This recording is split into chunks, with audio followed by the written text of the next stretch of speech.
Revenge with Karen. The moment the VP's son unboxed the Rolex, the whole room broke into forced applause like they were auditioning for a toothpaste commercial. You know that slow, polite clapping people do when they're too sober to fake enthusiasm? That. Everyone pretended it made sense. 23-year-old Ryan, fresh out of nowhere, standing under a string of Party City lights, while HR handed him a luxury watch like he cured cancer with a spreadsheet. And me, I got a $10 cafeteria voucher. Not even a card. Just a sad little envelope like the kind dentists used to mail X-ray film. I opened it expecting at least a handwritten thanks for keeping us under budget, maybe even a company pen or a mug. Nope, $10. Just enough to buy 2 string cheeses and regret. I laughed, too hard maybe. Loud enough that people turned. Loud enough that the CFO caught my eye across the room and did that fake smile thing where only his teeth move. "You can't buy loyalty like that Rolex, huh?" he said, drink in hand, cheeks flushed with the kind of red that only comes from an open bar and lifelong arrogance. And in that moment, something calcified in me, like frost creeping across a windshield, quiet but consuming. I've been with this company 11 years. I've saved them more money than they even know how to count. I've restructured vendor contracts so tightly you couldn't wedge a post-it between the lines. I've worked weekends, missed birthdays, kept my mouth shut, while people like Ryan got fast-tracked for just being genetically adjacent to power. So yeah, I smiled back. I even raised my plastic wine cup and toasted Ryan as if I wasn't mentally listing every clause, every contact, every piece of leverage I'd tucked away over a decade. If they wanted theater, I'd give him Broadway. Oh, and if you're hearing this and thinking, damn, that's messed up, go ahead and tap that like button and hit subscribe. I know, every story says it, but trust me, it keeps us fueled through this corporate circus. Plus, you won't want to miss what happens when that Rolex turns out to be the world's most expensive boomerang. Anyway, back to the disaster. Ryan was all smiles, shaking hands, throwing out words like synergy and scalability, like confetti at a wedding he wasn't invited to. I stood near the back, near the dessert table, where dignity goes to die. And I watched him schmooze the execs like he'd earned every ounce of that attention. The same execs who have walked past my cubicle for years like I'm just part of the wallpaper. He didn't even glance at me, which was hilarious, considering he was now reporting to me, or so the org chart claimed. In reality, he'd been parachuted into procurement like a frat boy landing in the middle of a chess tournament. And suddenly, my inbox started looking different. Emails I should have been looped on were forwarded to me hours later, with edits. Pricing spreadsheets I'd locked down were reopened and tampered with. Vendors I had carefully negotiated with started responding oddly, like something was off. Like someone was promising them something I hadn't. First real red flag came from Yvette at Telconix, one of our major hardware suppliers. She replied to an email, one I hadn't even sent, with a confused "Are you sure this aligns with the Tier 2 volume commitment from last quarter?" Except I was sure, because I never made that promise, so I dug, and there it was. A thread I wasn't CC'd on. A pricing agreement draft sent from Ryan's email. My template, my structure, but edited, slashed, dumbed down, repackaged with his signature at the bottom. I didn't lose my temper. I saved everything. Screenshotted the email, archived the pricing doc, forwarded it to my personal account. Then I opened a folder on my desktop and titled it Leverage.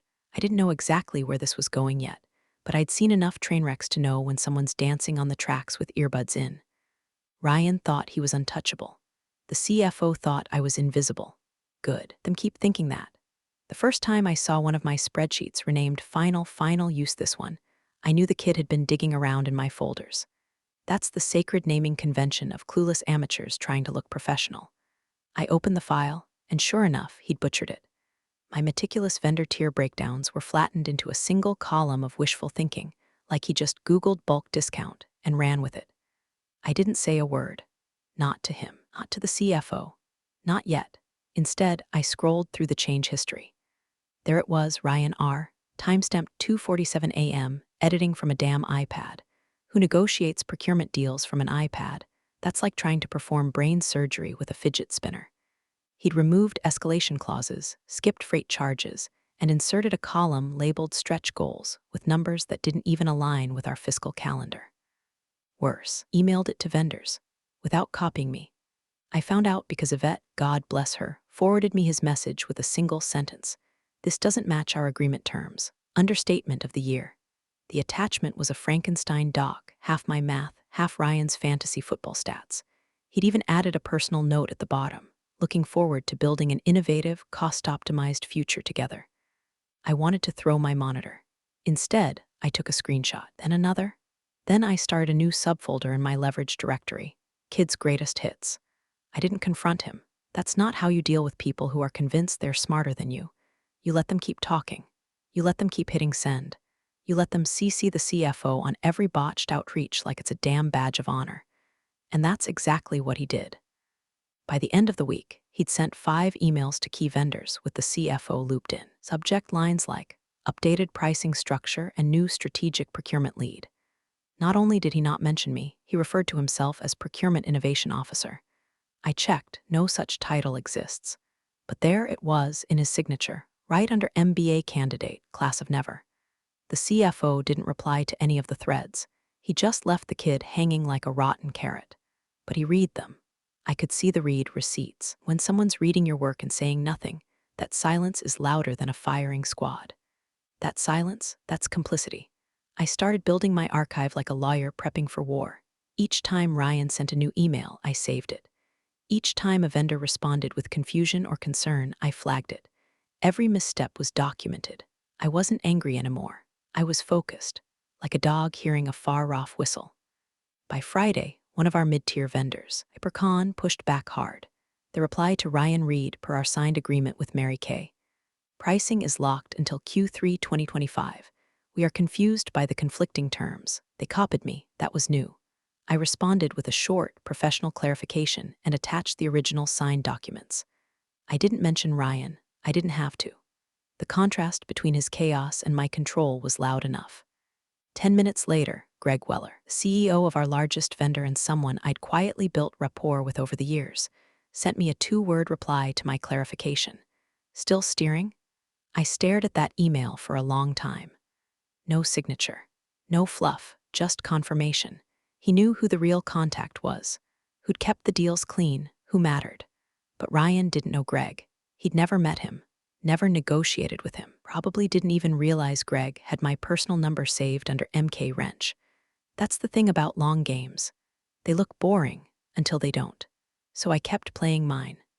I started watermarking my spreadsheets, quietly locked cells that Ryan couldn't edit without breaking formulas, moved vendor rate histories offline into password-protected files, the kind of data that looks like a bunch of boring rows, until someone needs to fix a $40M pricing error and realizes it ain't there anymore.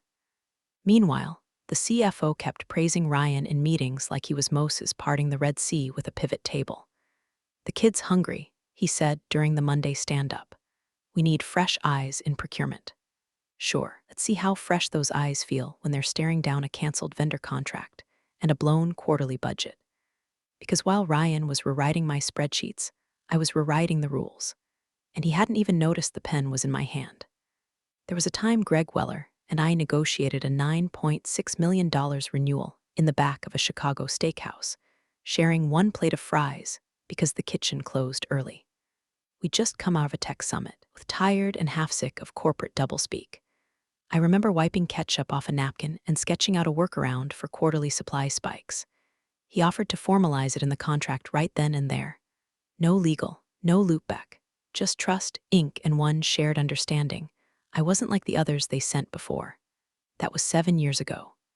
Since then, we'd built something rare in this blood sport of procurement, a real partnership. Didn't nickel and dime him into oblivion, and he didn't make me chase him for a phone call like some self-important executive diva. Every clause I wrote with Greg had a rhythm to it.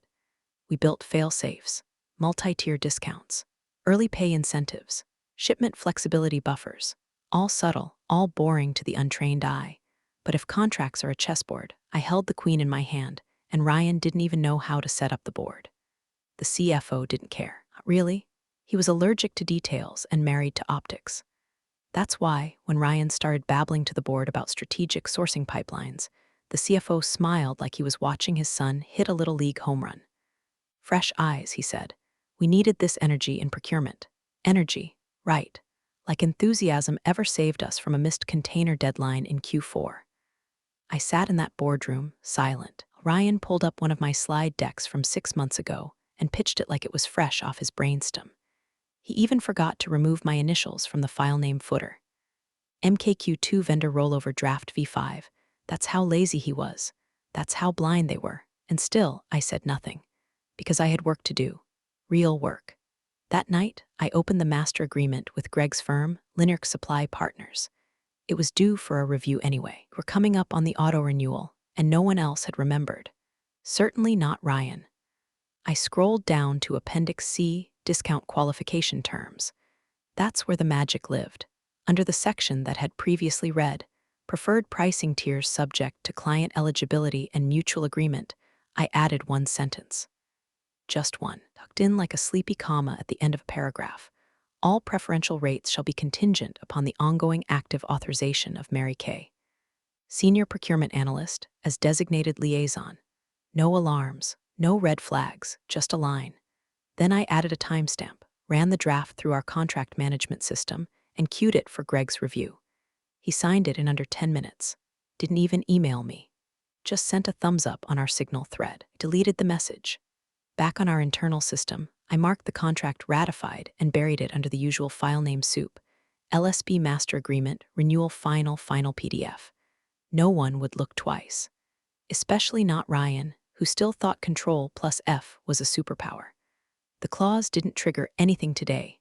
Not tomorrow either. But the moment they tried to cut me out of procurement, second someone other than me tried to approve a discounted vendor schedule, Greg had legal grounds to suspend it all. They'd built their quarterly projections assuming those rates were ironclad. Untouchable. They weren't. They were mine. Ryan had no idea. Neither did the CFO. They saw a spreadsheet and thought it was math. But to me, it was a map.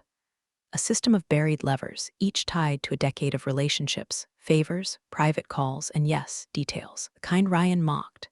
You're kind of obsessed with details, huh? He'd said once, grinning like he discovered a personality trait. You should really think more big picture. I remember blinking at him, slowly, like a lizard debating whether to attack or retreat. I chose neither. I just nodded and went back to updating our spend analytics, while secretly redirecting all vendor comms to a private tracker he didn't even know existed. Because here's the thing about big picture thinkers. They love canvases, but they forget who grinds the pigment and primes the frame. And when the frame collapses, guess who they blame? Not this time. I wasn't just going to prove I mattered. I was going to make damn sure that when the numbers started bleeding, the only person who could stop the hemorrhaging had already walked away. The only thing more dangerous than someone underestimating you is when everyone underestimates you at once. I wasn't just overlooked, I was airbrushed out of existence. But that's the sweet spot, isn't it?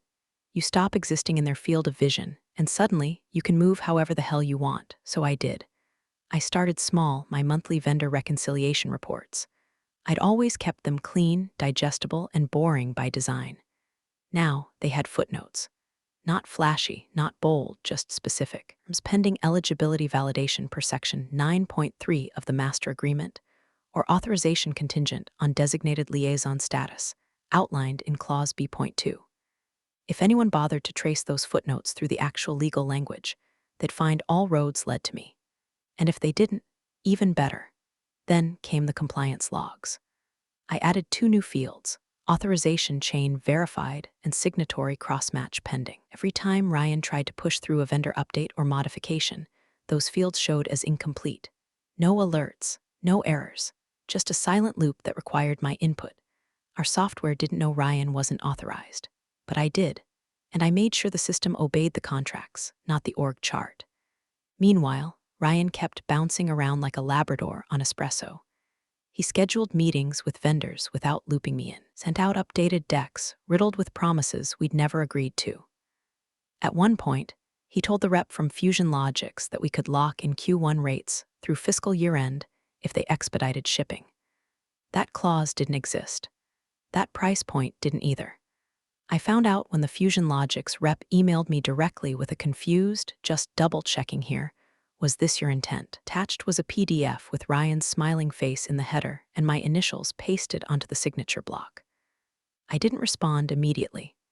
Instead, I blind carbon copied myself, saved the email and attachment into my growing vault of incriminating idiocy, and sent a message to legal subject line, requesting clarity on procurement role access. That's all. No names, no accusations, just asking if there were any documented access rights or limits tied to our current procurement leads, particularly for staff not formally onboarded through the strategic sourcing team. I didn't copy the CFO or HR or Ryan. That wasn't the point. The point was paper. Cold, dated, timestamp trails. I wasn't asking for answers, I was planting questions. And questions are like mold in drywall. By the time you notice the smell, structure's already compromised. 2 days later, I got a reply from Greg. Not a call, not even a full sentence. Just a wink emoji, nothing else. That one pixelated smirk said more than any audit report ever could. It meant he'd seen Ryan's latest stunt. It meant he'd caught the forged signature block.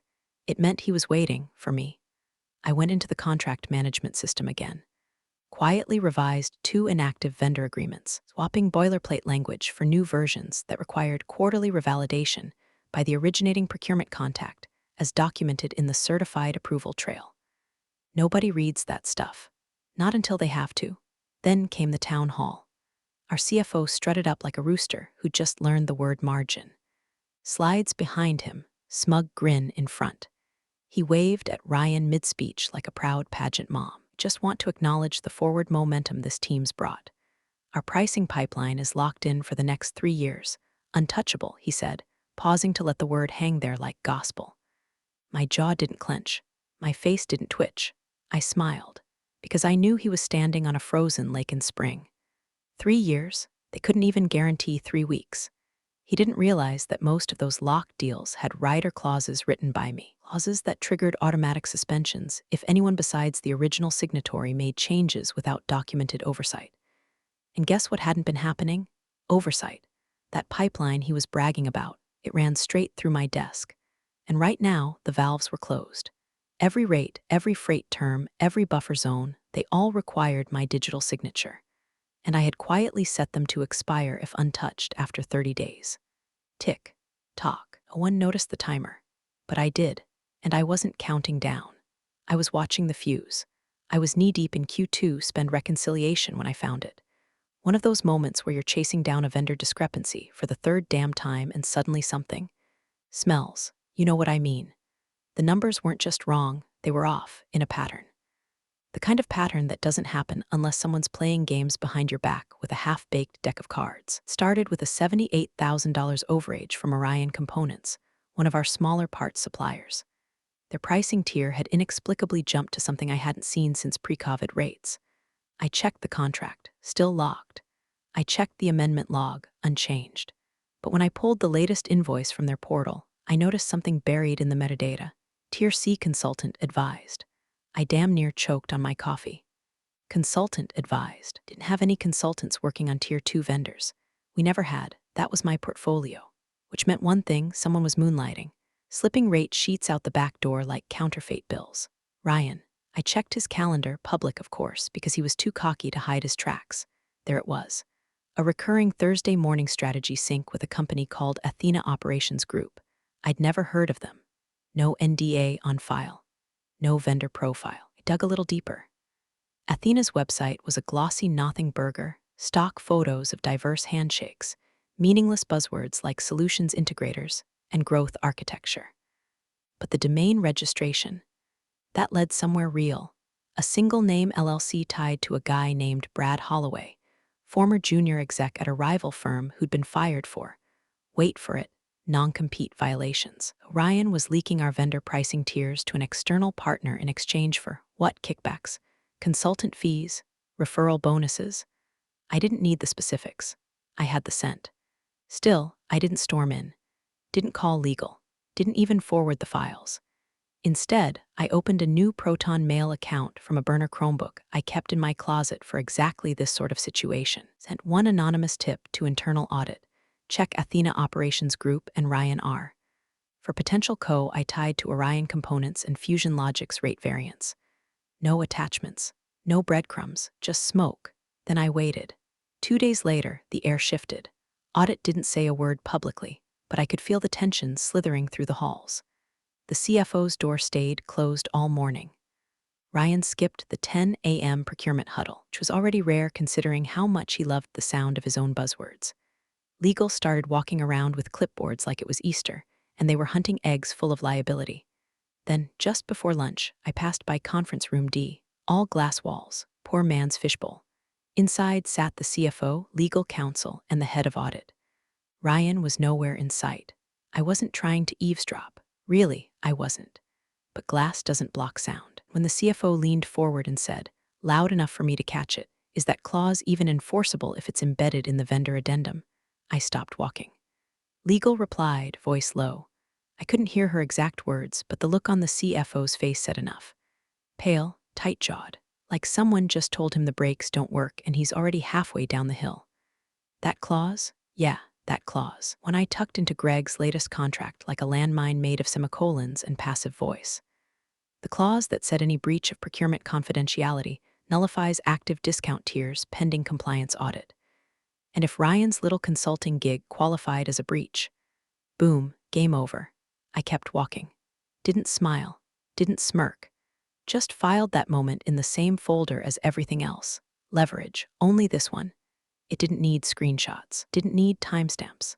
It lived in their voices. By 3 p.m., the internal server glitched.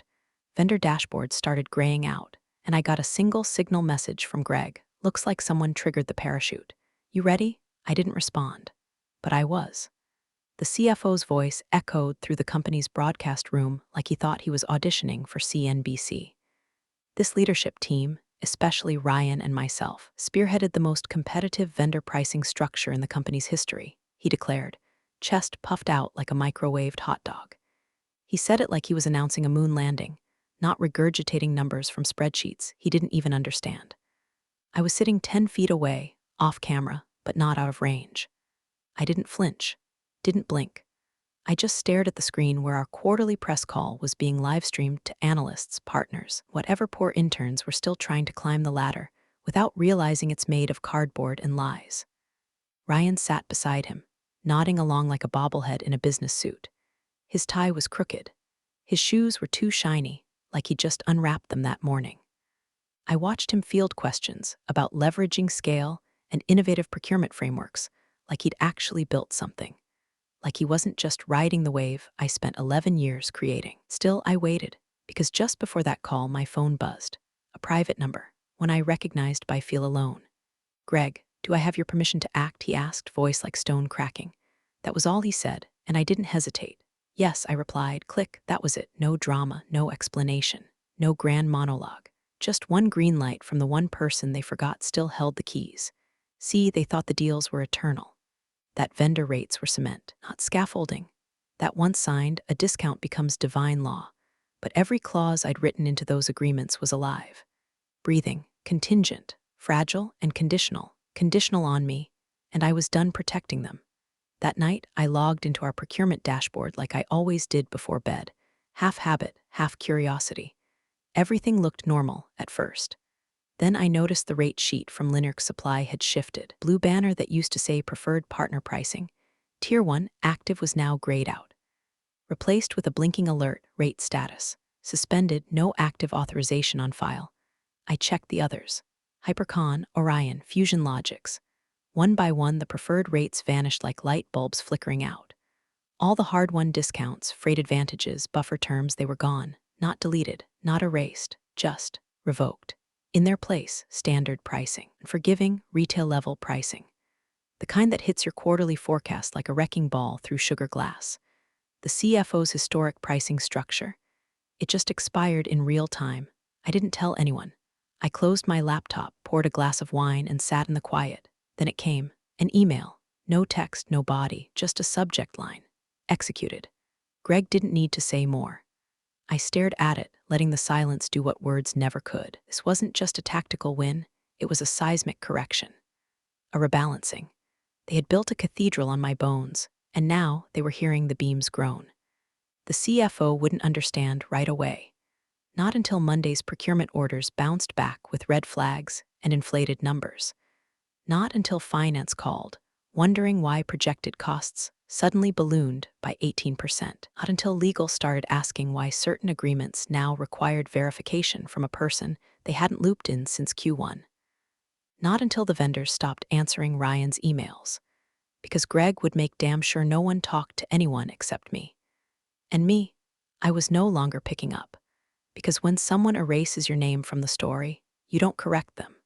You take the pen back. First domino fell at 8:07 a.m. on Monday, when a junior analyst from finance named Trent, God bless his spreadsheet-loving heart, sent a group email with the subject line, "Urgent.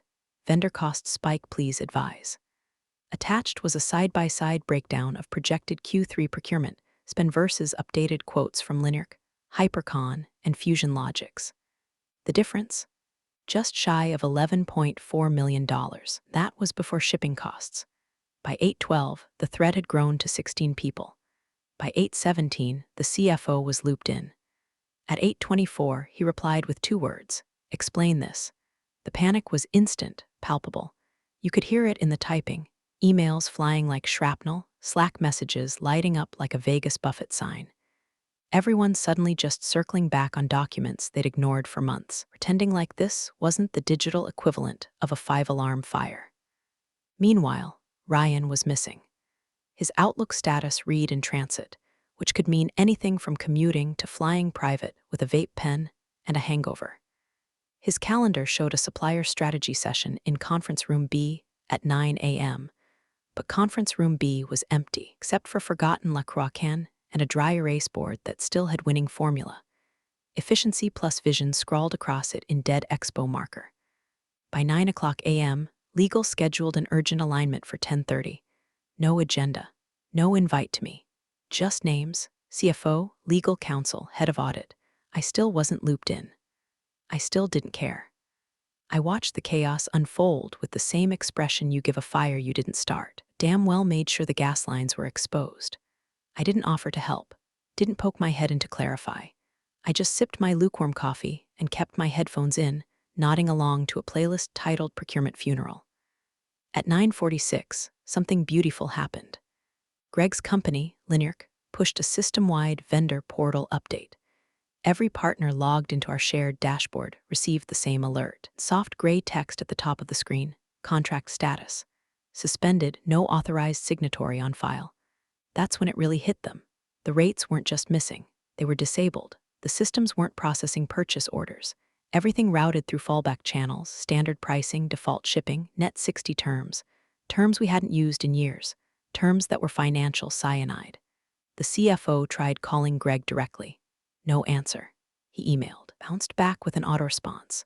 Vendor communication restricted to authorized liaison. That liaison was me, and I was busy. By noon, procurement's hallway smelled like sweat and printer toner. Everyone had suddenly discovered the value of documentation. They were rereading contracts, running cost simulations, asking each other things like, what is a conditional clause anyway? And do we have any leverage left? They didn't. That leverage lived inside the head of the woman they gave a $10 cafeteria voucher to. Trent, the only one still polite, came by my desk around 12:30. "Hey, Mary, just wondering, did we change any agreements recently with Greg's team?" I looked up, calm as lake ice. "Not recently," I said. "Why?" He flushed. "No reason, just looking for context." I nodded and went back to my screen. No explanation. No hint of triumph, just the hum of quiet power settling in. At 1:03 p.m., another mass email dropped, this time from the CFO. Subject line, Emergency Procurement Alignment 2 p.m. mandatory. His tone was different now. Gone were the buzzwords. Gone was the swagger. The body of the email simply read, be prepared to discuss rate suspension fallout, vendor response, and contract continuity planning. There was one name missing from the invite list. Mine. They didn't need me in that room. They needed me outside it. Because the minute they opened those documents, the minute they traced back the language, the signatures, the dates, they'd find the truth. The problem wasn't that the rates were gone. The problem was that they'd forgotten who wrote the rules. The quarterly review was always a performance. The boardroom, packed with tension and pastries, ran on caffeine and lies. Projector hummed in the corner like it knew the disaster it was about to beam across the wall. And at the head of the table, the CFO, red tie, pressed suit, and the kind of forced confidence you only see in men who just realize their safety net might be on fire, was clicking through slides labeled procurement wins. Wins. The word clanged in my head like a dropped wrench. I was seated along the side wall, behind the main table. No mic, no speaking role, just a warm body in a chair. An ornamental attendee. They called it inclusive optics. I called it watching my own name vanish from the record. He clicked to the next slide, some colorful graph with an upward tilt that might have meant something before the collapse. Thanks to aggressive sourcing and bold leadership from our internal team, he said, with an actual nod toward Ryan's empty chair, locked in vendor rates at historic lows across all major categories through 2026. That stability is what'll fuel our growth pipeline. I stared at that chair. Ryan was still missing, still unreachable. Maybe he knew, maybe he'd run, didn't matter now, because that's when the CFO's phone buzzed. He glanced at it mid-sentence, expecting a casual notification or some assistant's calendar ping. Instead, his expression froze. Jaw clenched. Pupils shrank like someone had just opened a trapdoor under his chair. He stopped speaking. 2 full beats of silence passed. Then he read it again, slower, like maybe it would say something different this time. It didn't. I didn't need to see the message to know what it said. I knew the clause by heart. I'd written it. His hand started to shake just slightly as he turned to legal.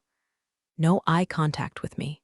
None with the board. Just a breathy whisper. Somehow both panicked and hushed. Shut it down. Shut it all down. Murmurs swept through the room like wind under a door. Legal leaned in, asking something I couldn't hear. The CFO didn't answer. He just turned the phone so she could read it. From across the room, I could just barely see the top line of the email. The subject header from Greg's legal counsel at Linark. Notice of contract termination, immediate suspension of preferential terms, and right beneath it, quoted in bold text, all preferential rates shall be contingent upon the ongoing active authorization of Mary Kay, Senior Procurement Analyst, as designated liaison. There it was, right there in 12-point Arial. The clause I'd buried under a decade of trust, written into the foundation of their budget forecasts, their investor decks, their wins, and now, ripped out from under them with one message. The CFO tried to regain composure, fumbling through the next slide like nothing happened. His voice cracked. The room had gone cold. Every executive at that table was looking at the phone. At him, then slowly at me. I didn't gloat, didn't smile. I just let my lungs fill. For the first time in months, I let myself breathe. Not shallow, not measured. A full, unapologetic breath that reached all the way to the bottom of my ribs. I sat still while the boardroom collapsed in slow motion around me. Emails started firing, and side conversations bloomed like mold in the corners of the room. Legal whispered to audit. Finance hunched over their tablets, recalculating in real time. Someone spilled coffee and didn't even apologize. The CFO looked at me once, finally. Really looked. Not like an afterthought, not like a line item. Like a man staring down the barrel of something he can't stop. But I was already gone, not physically. But he knew. All knew the power had shifted. And I wasn't coming back. The meeting that followed was less a conversation and more a legal autopsy. The body was still warm, but everyone in that room knew the company's procurement backbone had snapped clean in half. Legal confirmed it before the coffee even cooled. Yes, said Marla, our in-house counsel, voice low and deliberate. The clause is enforceable. It was ratified, signed by the vendor CEO, processed through our own contract management system. The pricing structure is explicitly tied to Mary Kay's ongoing active engagement. Her signature isn't just procedural, it's the trigger. The CFO paled again. So what happens now? What's already happening? Marla said flatly. We no longer have active authorization. Greg's firm is within their rights to revoke all preferential terms immediately. If we attempt to source without reauthorization or renegotiation, we'll be subject to standard rates and penalties for breach. The word penalties hung in the air like a death sentence. Everyone looked at me. Somehow, after being erased from every town hall, every leadership mention, every credit line in those gleaming slide decks, I had suddenly become the only person who mattered. I didn't move. They offered the consultant package an hour later. The CFO, speaking of desperation masked as diplomacy, asked if I'd consider rejoining the team in an executive capacity. He said it like he was tossing me a life raft, like I hadn't just watched his ship sink from a dry, elevated shore. Name your rate, he said. I almost laughed. Instead, I slid my phone across the table. Opened one screenshot, A fresh email banner. No subject line. Just the company logo in the top corner, Bexler and Hawthorne Group, of our fiercest competitors. The kind we'd tried to undercut for years. We're thrilled to welcome Mary Kay as our new head of strategic procurement. Greg had already signed on as our preferred vendor. He'd waited for this, too. I stood up, smoothed my blazer, tucked the phone back in my pocket. You should start ordering in bulk, I said quietly. Standard rates get brutal above 10,000 units. Nobody moved. Nobody spoke. The CFO just sat there, breathing shallow through his nose like a man trying not to pass out in front of witnesses. I walked out of that building without a single box in hand, left the badge on the front desk like a relic. I didn't clear out my desk. There was nothing left worth saving. Just dry pens, old folders, and the faint, dusty echo of loyalty.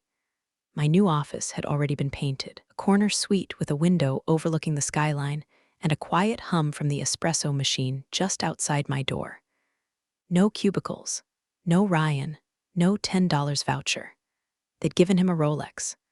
I rewrote their future in 8-point font. Big thanks, you legends of the old office days. Subscribe to keep the switch-flicking chaos alive. Your ex-boss is shaking in their loafers.